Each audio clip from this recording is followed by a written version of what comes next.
first I'd like to take a look at the sketchbook. This is my go-to sketchbook.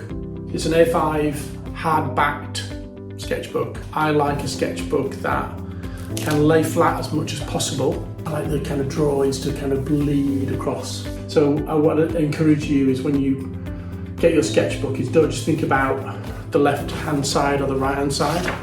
Get something you're comfortable with, even if you might just start off with something really kind of cheap and cheerful, or it might be loose paper that you've got a big bulldog clip that clips it together on a board.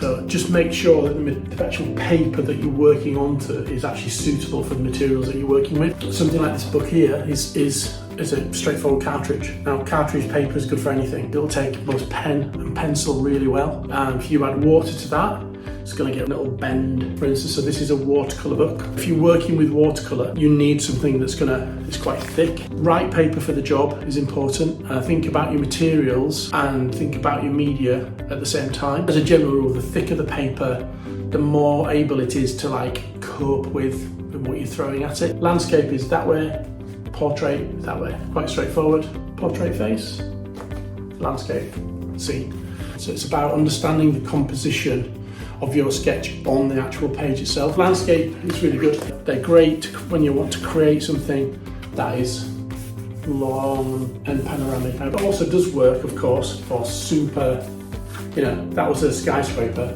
This is quite flexible, but you can get funkier formats. That's the interesting thing there is just the white space around. Fundamentally, when you're thinking about materials, think about the size, format, quality of the paper and the book itself.